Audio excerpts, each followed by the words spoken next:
Atos dos Apóstolos, capítulo 18, em Corinto. Depois disso, Paulo saiu de Atenas e foi para Corinto. Ali, encontrou um judeu chamado Áquila, natural do Ponto, que havia chegado recentemente da Itália com Priscila, sua mulher, pois Cláudio havia ordenado que todos os judeus saíssem de Roma. Paulo foi vê-los e, uma vez que tinham a mesma profissão, ficou morando e trabalhando com eles, pois eram fabricantes de tendas. Todos os sábados, ele debatia na sinagoga e convencia judeus e gregos.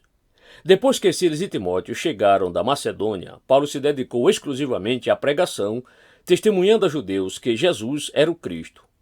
Opondo-se a eles e lançando maldições, Paulo sacudiu a roupa e lhes disse: "Caia sobre a cabeça de vocês o seu próprio sangue.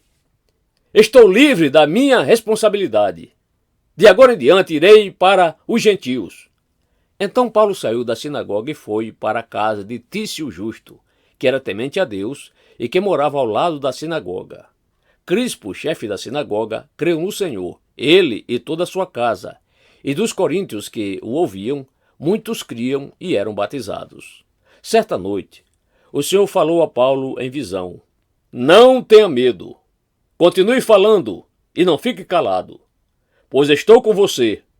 E ninguém vai lhe fazer mal ou feri-lo, porque tem muita gente nesta cidade." Assim Paulo ficou ali durante 1 ano e meio, ensinando-lhes a palavra de Deus.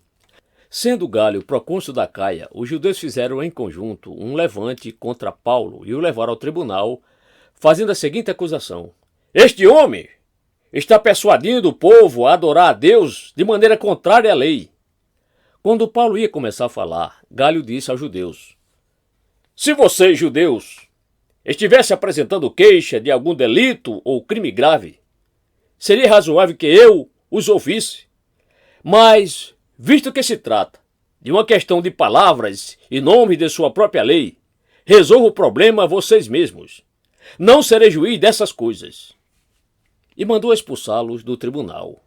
Então todos se voltaram contra Sóstenes, o chefe da sinagoga, e o espancaram diante do tribunal.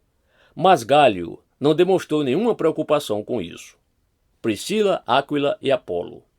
Paulo permaneceu em Corinto por algum tempo, depois despedir-se dos irmãos, e navegou para a Síria, acompanhado de Priscila e Áquila. Antes de embarcar, rapou a cabeça em Cencreia, devido a um voto que havia feito. Chegaram a Éfeso, onde Paulo deixou Priscila e Áquila. Ele, porém, entrando na sinagoga, começou a debater com os judeus. Pedindo eles que ficasse mais tempo, não cedeu, mas, ao partir, prometeu: "Voltarei, se for da vontade de Deus." Então, embarcando, partiu de Éfeso. Ao chegar a Cesareia, subiu até a igreja para saudá-la, e depois desceu para Antioquia.